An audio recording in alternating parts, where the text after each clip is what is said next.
Narito na naman ang mainit na balita mula sa mundo ng politika. Isang nakakagulat na balita ang gumulantang sa social media ngayong araw. Kumakalat ngayon ng isang video kung saan umano'y minura ni Congressman Paulo Duterte si House Speaker Martin Tambalos Los Romualdez sa isang pampublikong okasyon. Ayon sa mga netizens na nakasaksi, tila mainit ang ulo ng anak ng dating Pangulo at hindi na napigilang ilabas ang kanyang saloobin.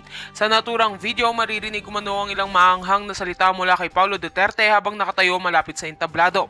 Hindi pa malinaw ang pinagmulan ng tensyon ngunit may hinalang may kinalaman ito sa mga isyong politikal at umano'y bangayan sa budget ng Kongreso. Hindi rin malinaw kung kailan eksaktong nangyari ang insidente, ngunit mabilis itong naging viral at umani ng samot-saring reaksyon mula sa publiko. Ayon sa ilang source, hindi umano ikinagulat ni dating Pangulong Rodrigo Roa Duterte ang naging asal ng kanyang anak. Sa halip, may mga balitang sinabi raw nito na ipinaglaban lang ni Paulo ang prinsipyo niya. May mga taga-suporta rin ng dating Pangulo ang nagsabing proud sila sa pagiging diretsyo ni Paulo kahit sa harap ng kapwa leader. Samantala, si Vice President Sara Duterte ay nakitang nakangiti lamang sa isang public event ilang oras matapos ang insidente. Bagamat walang direktang pahayag, may mga haka-haka na ikinatuwa rin niya ang pagiging matatag ng kanyang kapatid. Hanggang ngayon, wala pang opisyal na pahayag mula kina Paulo Duterte, Speaker Romualdez o sa Malacanang. Abangan ang aming susunod na update sa kontrobersyal na isyong ito. At yan nga mga balitang ating pagkakatutukan at kung bago ka pa lamang sa aking channel ay huwag kakalimutang mag-like, share and subscribe para updated ka sa aming mga bagong balita dito sa Tatak Pinas.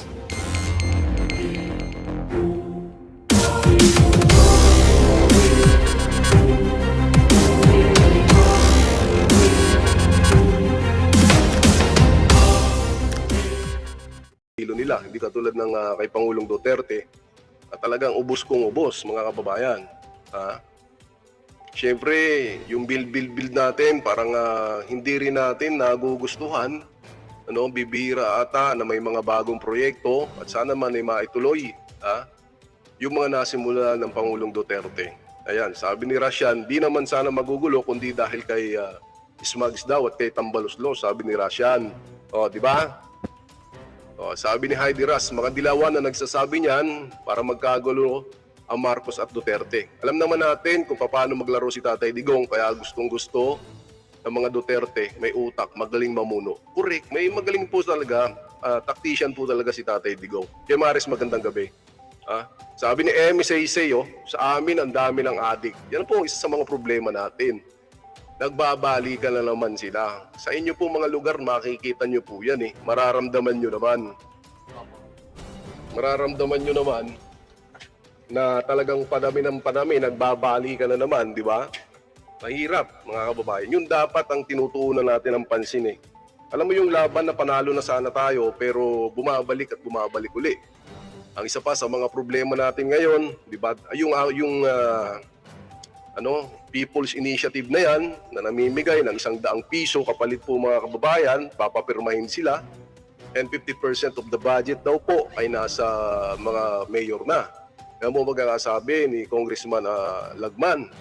So, isang kongresista, mga kababayan ko, ang magsasabi ng ganon, sino kaya ang nagpapasimuno ng pirmahan na ganito? Kaninong pera, saan galing yung pera? Siyempre, siguro, yung pera from the tax sa atin din, sa mga taxpayer din, sa atin din mga Pilipino. Tapos ibabalik sa mga Pilipino, papapirmahan sila, for tsa-tsa, parang hindi po ata tama, ang pangit pong tingnan. Sabi ni journalist Sebastian, okay na sana dito sa Davao City, si Sara masaya ang Davao, tapos punta ng punta, yan si Marcos pabalik-balik para gawing vice. Ngayon nanalo na wala lang salita. Wala na po wala naman pong honeymoon period, mga kababayan ko, na nangyari dito sa Marcos at Duterte. Wala pong honeymoon, mga kababayan. Dahil unang-una, nakikita po natin Noong mga panahon na binabanat-banatan nila ang ating Vice President Inday Sara Duterte, hindi po umimik ito si Marcos Jr. Talagang tikom na tikom, iwas na iwas po siya. Paano mo nga naman, siyempre, vice-presidente mo yun. Paano kayong magkaka-honeymoon na yung vice-presidente mo na binabanat-banatan, hindi ka naman nagsasalita, hindi mo naman siya pinagtatanggol, di ba mga kababayan? At tapos may mga issue pa na hindi rin gusto ng ating Vice President Inday Sara Duterte. Katulad na nga lamang yung CCP na yan, yung peace talk na yan, na 80% na nanalo na tayo. Ano nangyari? Lalakas uli yan sila. Lalakas yan sila, mga kababayan. Sure na sure po yan. Muli, balikan natin yung issue ng pagpapapirma ng ayuda, 100 pesos po. At dito sa comment section kanina, dito po sa ating channel, may nakita ako. Sabi niya, sir, 500 ang bigayan sa amin. Oh, grabe, parang vote buying na rin to. Parang gano'n na rin ang datingan eh. Ang masakit ito, dinadaan tayo sa ayuda. Oh. Nang ayuda sana, di ba? Hindi, iba kasi, iba yung diskarte nila. Pag may gusto sila, parang dinadaan nila sa pera yung mga kababayan natin Pilipino sa ayuda. Samantalang yung ating Vice President Inday Sara Duterte naman, namimigay din naman ng ayuda yung ating Vice President Inday Sara Duterte, pero wala kang makikitang ganun, na pirmahan para baguhin yung konstitusyon. Si Inday, trabaho lang ng trabaho. Kaya nga po mga kababayan, kailangan pa natin si Tatay Digong ngayon 2025. Marami po nagsasabi ng mga kritiko ni Tatay Digong na gagamitin lang yan para makaiwas sa ICC. Hindi po yun ang dahilan. Kaya namin gustong patakbuhin si Pangulong Duterte. Ano ba sabi ni Pangulong Duterte kagabi? Yung ICC matagal lang nandyan yan. Wala kinalaman si Marcos dyan. Yung pagkakasabi niya. Handa naman siyang humarap eh. Hindi po ba? Kasi naniniwala ako na yung ginawa po ni Pangulong Duterte doon po sa laban sa pulburon, mas marami pong mga Pilipino, mga kababayan ang nakinabang. Sabi ni Juanita Biliran, para saan nakakarumpot na ayuda? Hindi ka siya pambili ng toilet paper. Correct, 100 pesos, mga kababayan. Yung 100 pesos po na yun, pag naibili nyo ng 1 kilong bigas na tig 60, isang sardina, sibuyas, wala na po yun. Isang lang yun, isang lutuan lang.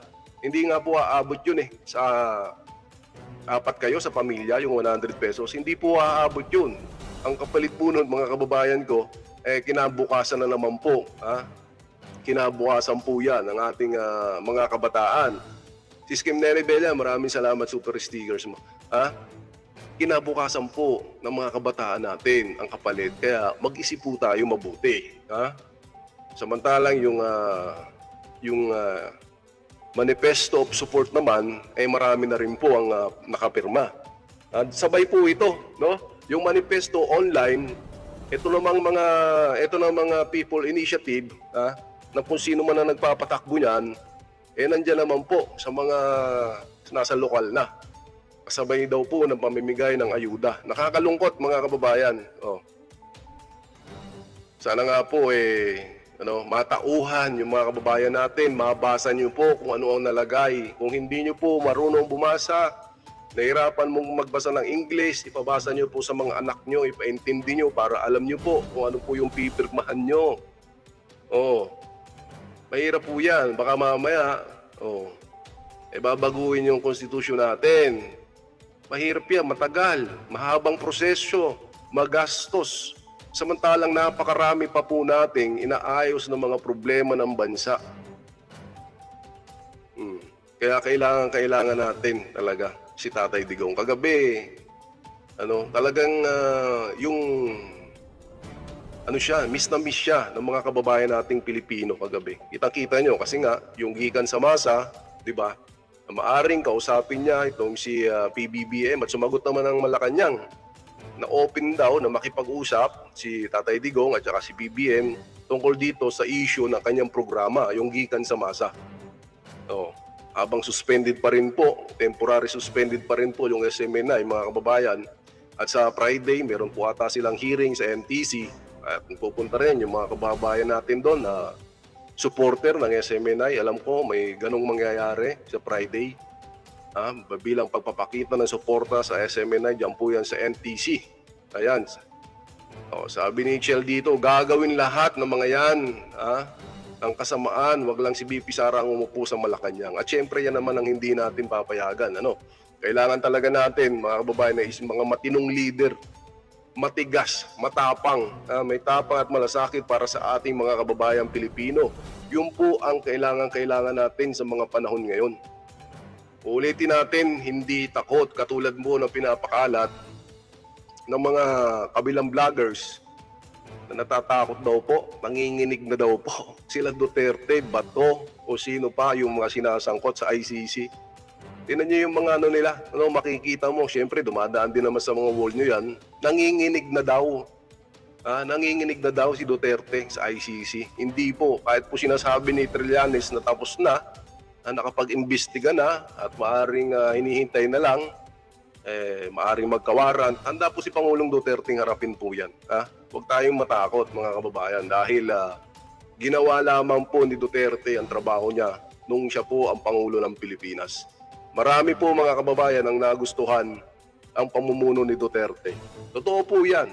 Kahit mag-survey po tayo bukas sa mga susunod na araw, marami pong may gusto kay Duterte.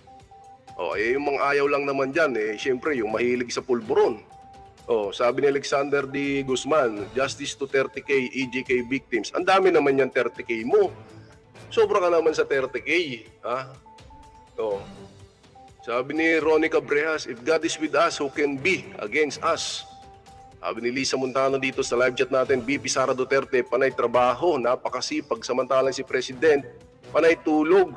Ayan, yun ang pagkakasabi dito. Dots TV, magandang gabi. Tandaan natin na ang Pilipinas ay pinili ng Diyos, sabi ni Ronnie Cabrejas. Alam nyo mga kababayan, sana magbago ang isip ng ating Tatay Digong. Sana tumakbo siya sa 2020. Kahit sa Congress o sa Senate, pwede.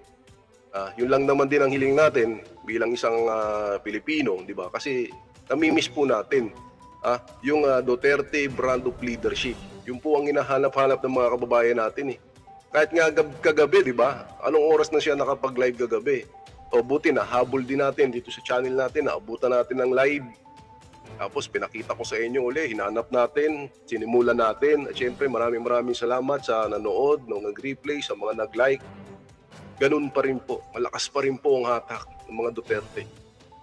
Talagang may paninindigan, sabi nga dito, ni Rizal Lina, may paninindigan, may isang salita. At totoong tao para sa mahirap. Yan po ang kailangan natin. Di ba?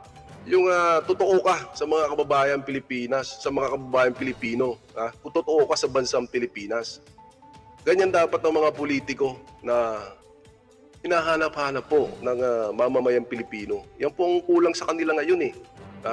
Palike-like po tayo mga kababayan. Salamat Tita Cristina Mindiola. Yan po ang kailangan natin ngayon. Magtulong-tulong tayo mga kababayan. Si Pimentel, nasabi niya rin kagabi.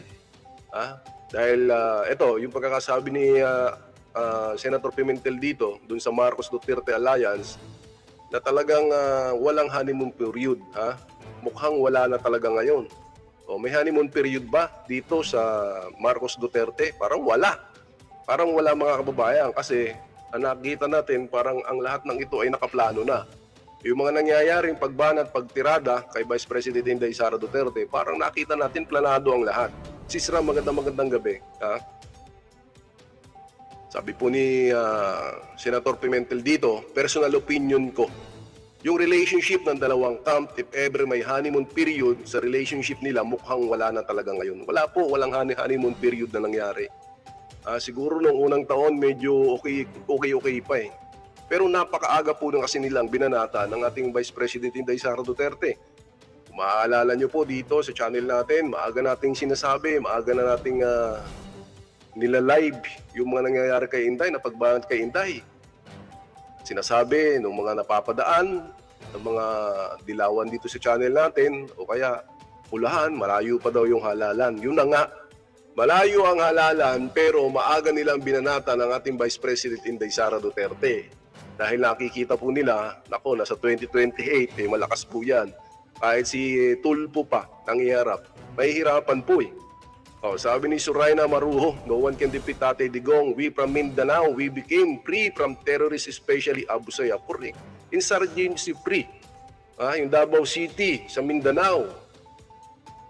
Kaya ating Vice President Inday Sara Duterte, ayaw sa ano yan. Peace talk na yan. Grabe, di ba? At ngayon nga, may panibago na naman silang banat dito kay Vice President Inday Sara Duterte. Ayan, titingnan din natin. Ito kasi, ito naman ay tungkol dito sa yung K-12, mga kababayan. Hindi po ba? Ay, sila rin naman . Lagi naman itong mga pagmumukha din nila ang nakikita natin. Na talagang lagi silang present. Lagi po silang present para pagka may mga issue kay Vice President Inday Sara Duterte, sila rin ang nauunang pumuputak, katulad ni Raul Manuel. Oh, sabi dito, Kabataan Party List hits DepEd in CHED for 17,000 student facing displacement. Ito po kasi na hindi natatanggap yung ating yung CHED, yung mga college natin na yung grade 11, 12 dito na lang, sa mga high school na lang. Akala nila walang ginagawang aksyon ng ating Vice President Inday Sara Duterte. Sabi po ni Raul dito, hinayaan sila ng DepEd at ng CHED na mag-enroll sa SUC or LUCs, tapos eventually papalitan na sila ng school bago makagraduate. Ano ito, prank? Para bang may pangyayari lang ganun, isisisi mo kaagad doon sa ating Department of Education Secretary. Ganun po kasi ang lumalabas niya ito. O, tama naman na makapagsalita kayo ng ganyan, makapagbigay kayo ng kanyang saloobin. Pero ang dating kasi nito, di ba mga kababayan, ang pangit tingnan eh. Sabi pa niya dito, dapat gobyerno ang nagtitiyak ng patuloy na pagkatuto ng mga estudyante. Hindi yung siya pa nagiging bara sa edukasyon ng libu-libong kabataan. O, sino bang sinasabi mo dito na bara o humahadlang sa edukasyon? Alam niyo naman yung bara, di ba? Pag barado, ibig sabihin, hindi makadaloy. O sino ba ang umaharang? Si Vice President Inday Sara Duterte ba? Kasi hindi po nila nakikita ang tunay na ginagawa ng ating Vice President Inday Sara Duterte.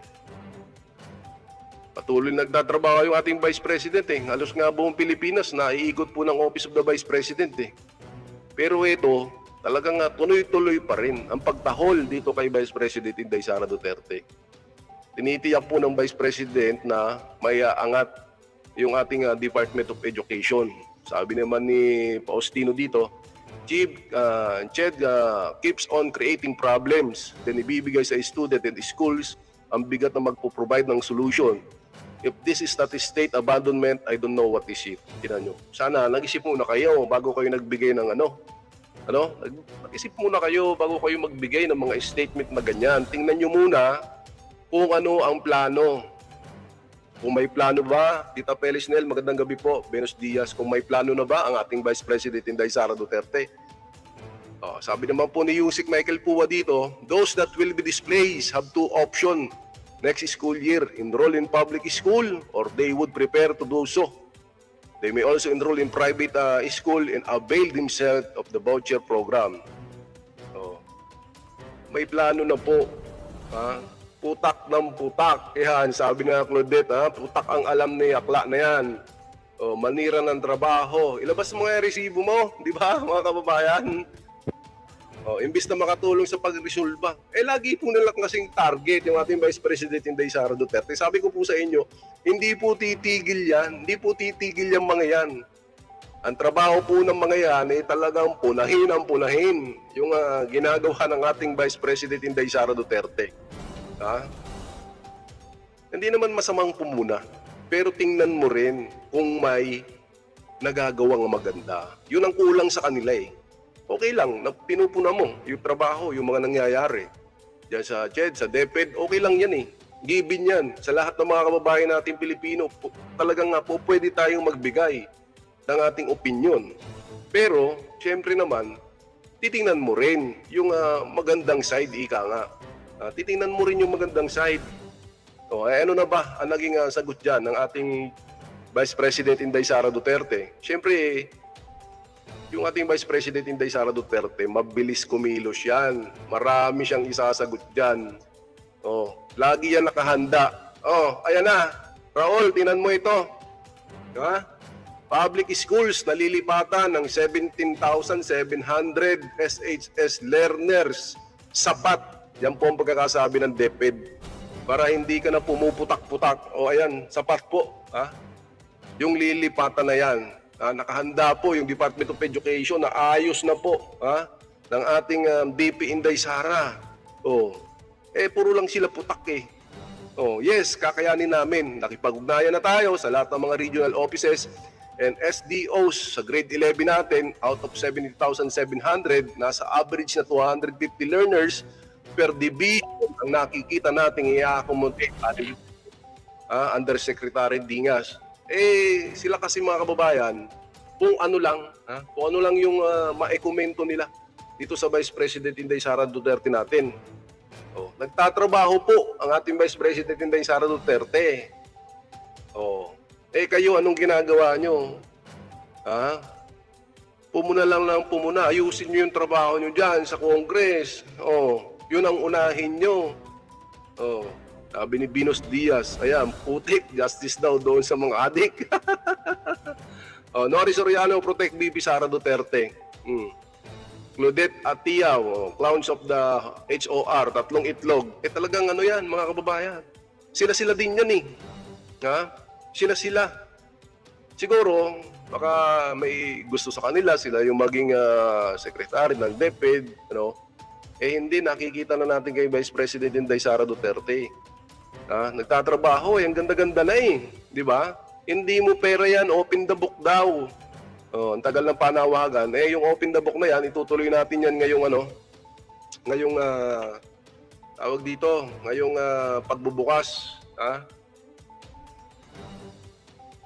Ngayong pagbubukas po ng session, itutuloy po natin yan. Tita Erna Escalera, maraming salamat po sa pakulay mo dyan. Sabi ni Binos Diaz dito, baka sila nanginginig at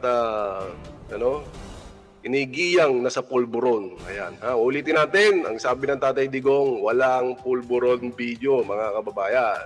Hintayin lang natin kung talagang may mailalabas po sila. At yan, balik po tayo sa topic natin. Ayan, may sagot na kaagad, nagsalita na kaagad yung ating Vice President Inday Sara Duterte. Malaki po ito, yung maging problema to, malaki po ito kasi maraming estudyante nga naman sa senior high school natin. Ito po kasi yung mga nag-aaral, yung mga nasa kolehiyo.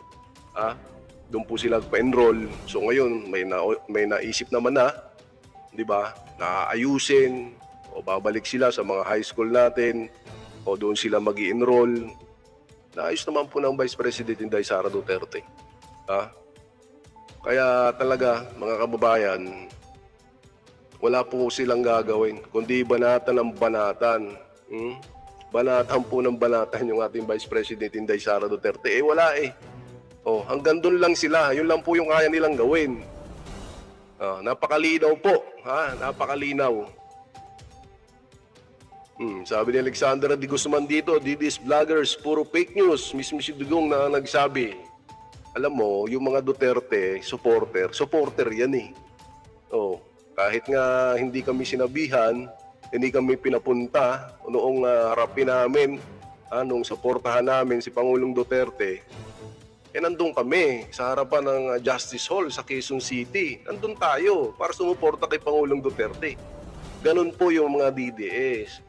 Talagang pag kami sumuporta sa politiko, sa mga Duterte, asahan nyo.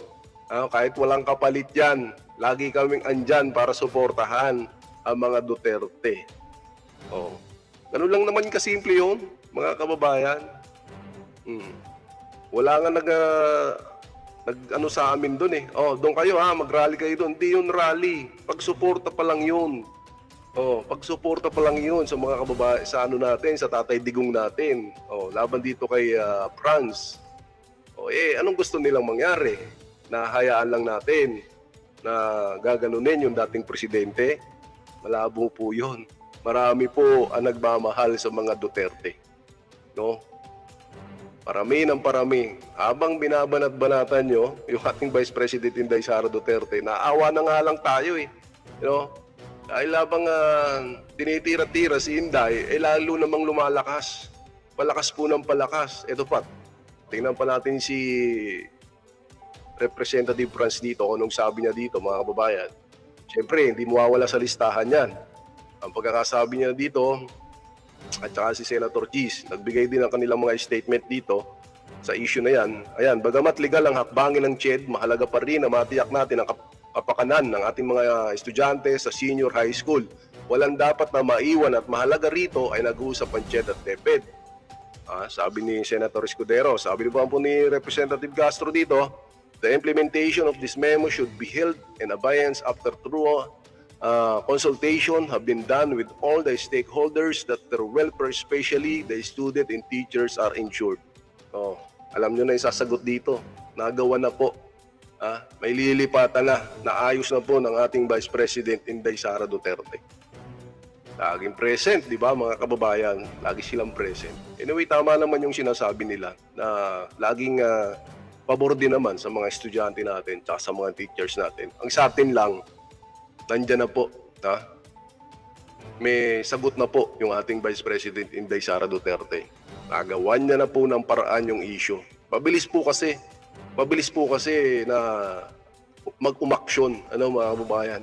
Mabilis pong umaksyon eh. Hindi naman po yan katulad ng ibang politiko na nagkalindol na, kung ano-ano na dumating, wala pa rin. Yan, at least, may aksyon ka agad, ang bilis. Sabi ni Eduardo Gaco, Sir Parak TV, may nahalata ka ba sa sagot ni Tatay patungkol sa ICC? Wala daw kinalaman si McCoy, samantalang si McCoy yung may sabi na pag-aaralan, di ba? Tactician po kasi si Pangulong Duterte. Di ba? Hayaan natin yung ICC na yan. Di ba? Titingnan natin kung may magagawa. Titingnan natin kung may magagawa yung ICC. Yan po yung pinapalakot nila sa mga Duterte. ICC. Hindi nga po takot si Pangulong Duterte, di ba? Kay Eduardo Gacos. Magaling po yan pagdating sa politika. Yung sinasabi niya na hindi siya tatakbo. O pwedeng magbago yon, mga kababayan. Lalo-lalo na ngayon, ang gulo. Ang gulo, mga kababayan. Ang gulo nila, lalo-lalo na sa HOR, di ba? Ang gulo eh. Si Digong hindi papabayaan na ganun. Kasi iniisip niya yung kapakanan ng mga Pilipino. Kung makikita niyo sa interview kagabi, sumagot lamang si Tatay Digong, alam mo naman. Marami nakaabantay. Marami nakaabang sa kanyang mga statement.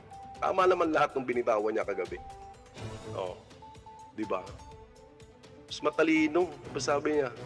Mas magaling ako sa kanila mas matalino ako sa kanila. Sipa Minoro o Sepa Minoro. Magandang gabi po. Nor Kasim.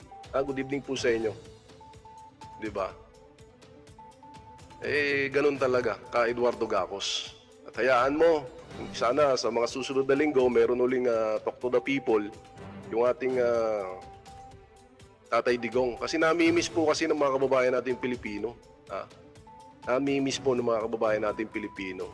Eto, sabi nga ni Trillanes dito, natapos na ang ICC investigation, sabi ni Trillanes. Alam nyo naman si Trillanes Isa po ito sa mga matitinding kritiko ng Pangulong Duterte.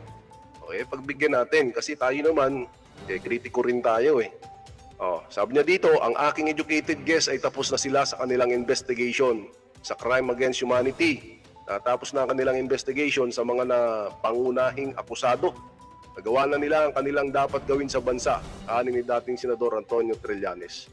Di maganda kasi makikita natin, di ba? Makikita natin kung ano ang magiging resulta. Diyan naman si Pangulong Duterte, di ba? Sabi ni Nick Nock, hindi magsasalita si PRRD laban kay BBM habang si BP Sara ay kasama pa sa admin. Correct. Hindi naman wala yung mga destabilisasyon na sinasabi nila. Mga vlogger sa kabila. Kasi Duterte dinaglag ni Duterte yung mga retired. Walang ganon, walang destabilisasyon, mga kababayan, tandaan nyo po yun. Ganon lang kasimple po yun. Sabi nga ni Eduardo Gacos dito, sana wag tayong madi-discourage kung ano man kasing kailangan ninyong gawin para sa kapakanan ng bayan. Ayan, Trillanes, tapos na daw ang mga investigasyon sa mga pangunahing kaso. Okay po yan, dating Senador Trillanes. Uli-ulitin ko para malaman natin kung ano talaga ang kakahinatnan niyan. Alam naman ni Duterte, mga kababayan, na yung ICC nandyan na. Alam niya yan. Doon pa lang nakaupo pa siya Gustong-gusto na nilang pumasok dito Ayan, sabi ni Dino dito, akala ko naglaho na itong sundalong kanin. Tumatahol pa pala. Di ba mga kababayan? Yan wala Yan po yung nababalita ngayon. ICC pa rin.